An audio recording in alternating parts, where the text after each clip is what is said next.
में ही तैयार हो जाती उर्द, तो उर्द की दाल और मोटी मोटी रोटी, पतली रोटी नहीं, चूल्हे की तवा की मोटी मोटी टिक्कर, जिसको हमारे यहाँ साधु में कहते, तो उर्द की दाल और टिक्कर, ये लगता भोग।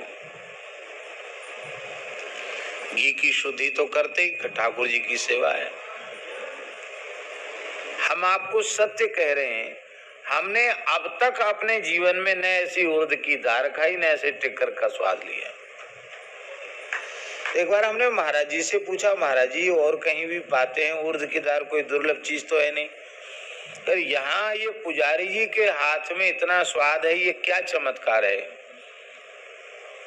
तो महाराज जी ने कहा, पंडित जी देखते नहीं हो, पुजारी जी के नेत्र निरंतर भरे रहते हैं, कैसे ठाकुर जी को लाड़ पूर्वक देखते हैं। इस अवस्था में अपरस में स्वयं रसोई बनाते हैं, तो ये पदार्थ का स्वाद नहीं है, ये उन निर्मल हृदय के वैष्णव संत पुजारी जी के भाव का स्वाद है। कहती ठाकुर जी पाते हैं, ऐसे भावकों के हाथ के बने हुए नैवेद्य को देखते नहीं है, ग्रहण करते हैं। इसलिए प्रियालाल जी के अधर का स्पर्श होने के कारण इसमें इतना स्वाद आता है।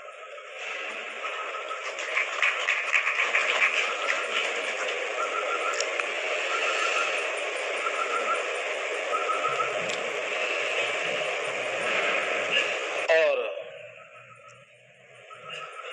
भावुक भक्तों के साथ भगवान की लीलाएं होती रहती। पुराना मंदिर, पुराने ठाकुर जी, कोई ठग कोई चोर उसको लाए, वृद्ध है, इसको कुछ बहका करके ठाकुर जी ले जाए। तो ठग था, जीप लेके आता, एक पेटी फल ले आता, कभी रसगुल्ला ले आता, कभी मिठाई ले आता। पुजारी वहां जंगल में कहाँ मिले मिठाई, कहाँ फला में, तो बड़े प्रसन्न होते ठाकुर जी, चलो भोग लगने के लिए कुछ भेंट भी चढ़ाता। धीरे धीरे उनका विश्वास जम गया कि तो ठीक है, तो वो मंदिर में बैठ गया बाहर जगमोहन में, और महाराज नीचे उत्थापन के लिए दोपहर में ही आ गया। तो ले भैया अभी तो दर्शन बंद है, हम स्नान करके आएंगे तब उत्थापन होगा। सब उसने देख लिया, चाबी आबी कहाँ रहती मंदिर की, और महाराज तालाब में उतर के नीचे जाना, और स्नान करके जैसे ही आए तो मंदिर के ठाकुर जी गायब, मुरली मनोहर भगवान गायब, फल वल सब वहां रखे थे। और बोले प्रभु यदि आप नहीं आए ना तो हम प्राण त्याग देंगे।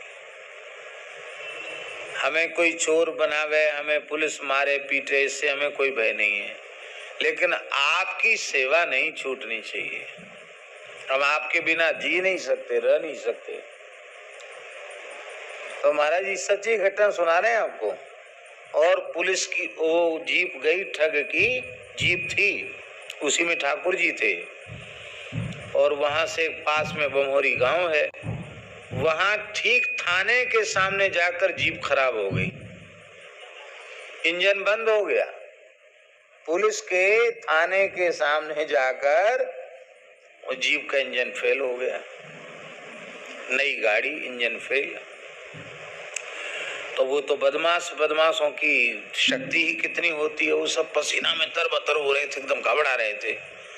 उनको घबराते देख करके धक्का दे रहे थे, फिर भी गाड़ी हिल नहीं रही थी। तो उनको घबराते हुए देखकर पुलिस वालों को तो इन्हीं से काम पड़ता है। पुलिस वाले जो है ना, एक कहावत है ना, चोटे को थानेदार नजर से पहचानता है, नजर से ही पता चल जाता चोर है कि नहीं। वो समझ गए तो बदमाश हैं।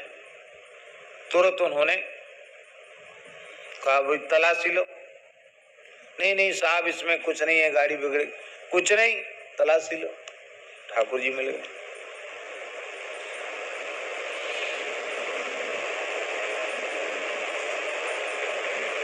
मुश्किल से 2 किलोमीटर दूर गए थे ठाकुर जी मंदिर, 2-3 किलोमीटर दूर बस। अब थानेदार जो था वो ही ब्राह्मण देवता ही था। अब वो तो ठाकुर जी को तो ठाकुर जी चले गए थाने में, लेकिन वो पुलिस की प्रक्रिया होती ना, उनको जाके जमा करना पड़ता है, फिर मिलते हैं। अब उसने ठाकुर जी को जहाँ बड़े जो मुख्यालय है, क्योंकि इतने प्राचीन ठाकुर जी, तो मुख्यालय उसको ले जाना पड़ेगा, पुलिस मुख्यालय। वो गाड़ी में ठाकुर जी को रखा और उसकी गाड़ी ठप, दूसरी गाड़ी बदली, दूसरी गाड़ी ठप, कोई गाड़ी स्टार्ट ही नहीं हो। तो उसने स्नान किया, स्नान करके ठाकुर जी को पेड़ा का भोग लगाया और रो करके कहा, महाराज मेरी नौकरी का सवाल है, मैं ब्राह्मण हूं, दया करो प्रभु, आप एक बार तो घूम आओ मुख्यालय। थानेदार ने जाकर के कहा कि नहीं, ठाकुर जी मिल गए हैं, उत्थापन हमने करा दिया है, तो रात तक ठाकुर जी आ जाएंगे, बस घूम फिर के घूमने गए थोड़ा सा, सैकड़ों साल हो गए कभी घूमे नहीं, अब आएंगे, घूम फिर के आएंगे। बराना वाले महन जी का प्रभाव था। उस समय मध्य प्रदेश की मुख्यमंत्री सुश्री उमा भारती जी मुख्यमंत्री थी। रात्रि में ठाकुर जी आ गए और उस पुजारी की विकलता देखकर सब लोग ये कह रहे थे कि ठाकुर जी यदि रात में ना आए होते तो सवेरे पुजारी जी का शरीर जीवित नहीं दिखाई पड़ता। ये क्या? ये है भावुकता, ये भाव है। प्रतिमा में देवता नहीं, भाव में देवता होता है। प्रतिमायां तु सामर्थ्यम। ये जो हमारे वृंदावन के जो देवालय हैं, इनके जो श्री ठाकुर हैं, इनको इन सिद्ध आचार्यों के द्वारा लाड़ लड़ाए हुए हैं। प्रथम दरस गोविंद रूप के प्राण प्यारे, रूप गोस्वामी जी के लाडले ठाकुर श्री गोविंद देव जी महाराज, सनातन गोस्वामी के लाडले ठाकुर श्री मदन मोहन जी महाराज, मधु गोस्वामी के लाडले ठाकुर श्री गोपीनाथ जी महाराज, जी के लाडले ठाकुर श्री राधा वल्लभ जी महाराज, श्री गोपाल भट्ट गोस्वामी पाद के लाडले ठाकुर श्री राधा रमन लाल जी, और सबका स्मरण हम नहीं कर पा रहे। क्या है? इन सिद्ध आचार्यों ने उनको लाड़ लड़ाया है, इसलिए विग्रह तो सब जगह हैं, पर आचार्यों के द्वारा जो लाड़ लड़ाए हुए ठाकुर जी हैं वो आज भी प्रत्यक्षानुभूत